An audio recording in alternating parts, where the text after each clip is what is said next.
Vous cherchez la meilleure application pour gérer vos batteries et stations d'énergie? Aujourd'hui, on compare Zendur et EcoFlow. Interface utilisateur, fonctionnalité, compatibilité et surtout efficacité au quotidien. Quelle appli sort du lot? Je vous montre tout dans cette vidéo. Alors, laquelle mérite votre confiance? On va découvrir ça ensemble et à la fin, je vous montrerai le prix que j'ai payé pour le même mois avec EcoFlow et avec Zendur. C'est parti! On va commencer par Zendur. À l'ouverture, on a le logo ici, la cloche pour les notifications, les petits plus pour ajouter les appareils, un widget pour les météos. On va retrouver les batteries ou les stations d'énergie que vous avez. Ici, comme exemple, j'ai les deux Hyper que j'ai installés chez moi. Le compteur intelligent chez les Pro 3 OM. Un forum, c'est pas mal pour avoir toutes les nouveautés et toutes les questions qui étaient posées par la communauté. C'est en allemand, mais vous pouvez faire une traduction tout simplement ici. Ensuite, on a la galerie pour tous les appareils en vente chez Zendur. Le profil où on va venir modifier nom, prénom, adresse mail, partage d'appareil, voir les notifications, l'information sur le logiciel de l'application, c'est-à-dire la version qu'on a installée, l'intégration de Chili, Alexa et Verhome qui était rajoutée récemment. Ensuite, chez EcoFlow, on va retrouver pareil le logo juste ici. Ici pour les notifications, un courrier. J'aurais bien aimé que ça soit une cloche, c'est plus parlant. Le plus pour ajouter les appareils. Et puis la liste des appareils qu'on a dans l'habitation. Là, vous avez appareil, espace. Là, on aura le power stream et le fonctionnement du système photovoltaïque. Et ici, automatisation pour créer des automatisations par rapport à des actions ou des conditions spécifiques et l'onglet profil. Voilà pour l'interface de chaque application, que ce soit chez Zendur ou chez EcoFlow. Il y a des petites différences, mais c'est à peu près pareil. On a le même page d'accueil à peu près, mais la différence, il va être sur l'interface de la gestion d'énergie. Par exemple, chez Zendur, quand on clique ici, on va avoir ici ce qui rentre et ce qui sort du système, c'est-à-dire l'entrée de l'énergie solaire et la sortie vers l'habitation. Chez EcoFlow, on va retrouver cette interface-là. C'est l'interface qui permet de voir plus de détails. Alors, pour le coup, je préfère le système Zendur parce qu'avec un simple appui, on va accéder à cet espace-là. Chez EcoFlow, il faut qu'on appuie sur espace, il faut qu'on rappuie sur le système EcoFlow pour avoir toutes les informations sur ce qui rentre et ce qui sort. Je préfère chez Zendur pour cette interface-là. L'autre différence aussi, c'est la différence au niveau de l'automatisation. C'est là où on aura une grosse différence. Chez Zendur, on doit cliquer sur paramètres ici pour avoir la possibilité de choisir quel mode on veut. Entrée manuelle, sortie manuelle.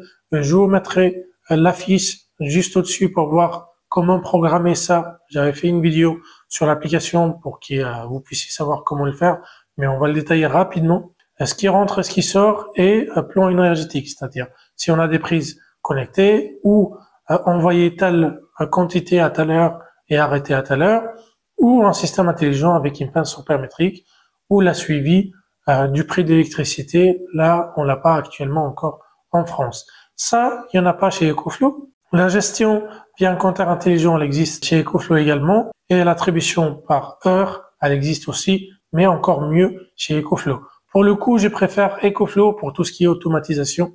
Je vais vous détailler ça. Je vous ai fait une capture d'écran de mon ancien système parce que j'ai plus d'appareil actuellement chez EcoFlow, mais je voulais vous montrer quand même la différence. Chez EcoFlow, pour avoir l'automatisation, on clique sur automatisation, c'est simple. Là, on a des exemples sur ce que j'avais fait avant pour les heures rouges pendant l'offre tempo, qui ça envoie de l'énergie à 6 heures du matin vers l'habitation et que ça s'arrête à peu près vers 22 heures par exemple. Ça, on n'a pas la possibilité de le faire de cette façon-là chez Zendur. Chez Zendur, il faut qu'on clique sur paramètres dans le mode intelligent, qu'on descend c'était intelligent, compteur intelligent, commencer la charge à ces conditions. Ouais, je trouve que c'est quand même appliqué à faire et en plus on n'a pas de 22 heures à 6 heures du matin. J'espère qu'il va régler ce problème-là. Il y a beaucoup de monde qui le demande, mais je pense que ça va être réglé. On a quoi d'autre chez l'automatisation chez EcoFlow? On a la possibilité de créer une condition et une action derrière. Sur plusieurs, on a beaucoup de choix. Ça veut dire, par exemple, si ma batterie elle est à 30%, je veux qu'elle lance en recharge, par exemple, activer une prise intelligente aussi, ou décharger la batterie. On peut également, par horaire, comme on a vu chez Zendur, à 10 heures tous les jours, par exemple, ça décharge ou ça recharge. Action manuelle, on ne l'a pas chez Zendur. Météorologique, on l'a pas aussi chez Zendur. Franchement, c'est très pertinent d'avoir ce type de système d'automatisation. J'espère qu'ils vont le rajouter, mais c'est une très grosse différence entre EcoFlow et Zendur. Moi, personnellement, j'aurais bien aimé d'avoir ces options-là, mais pour l'instant, on l'a pas. C'est vraiment dommage. Ensuite, on a quoi d'autre? C'est au niveau des appareils compatibles avec les intégrations avec Zendur et EcoFlow, c'est différent aussi. On va aller profil. Les appareils qu'on a, les intégrations externes qu'on a avec Zendur, c'est uniquement Shelly, Alexa et Everhome, comme on a dit tout à l'heure. Mais chez EcoFlow, on a beaucoup plus que ça. Ajouter un appareil, ajouter des appareils tiers. On a Google Nest. Ça, ce que vous avez vu, j'ai un thermostat connecté. Je peux l'intégrer chez EcoFlow.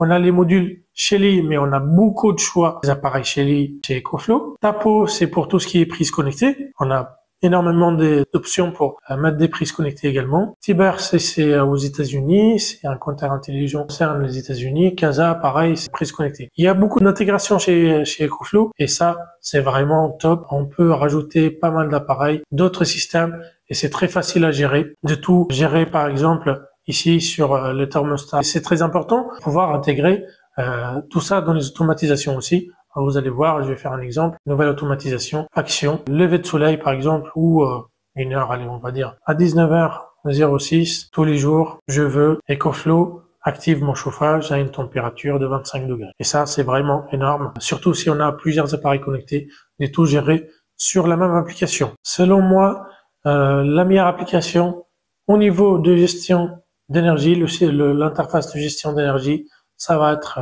Zendur. C'est vraiment beaucoup plus simple à gérer. On a beaucoup d'informations, surtout ici sur l'appareil compteur intelligent de Shelly Pro 3 OEM. Ce qu'on a consommé la journée, ce qu'on a envoyé dans le réseau la journée, on n'a pas cette option-là chez EcoFlow, malheureusement. Et le système de la gestion d'énergie, je trouve que c'est un peu compliqué quand même. C'est un peu chiant, selon moi.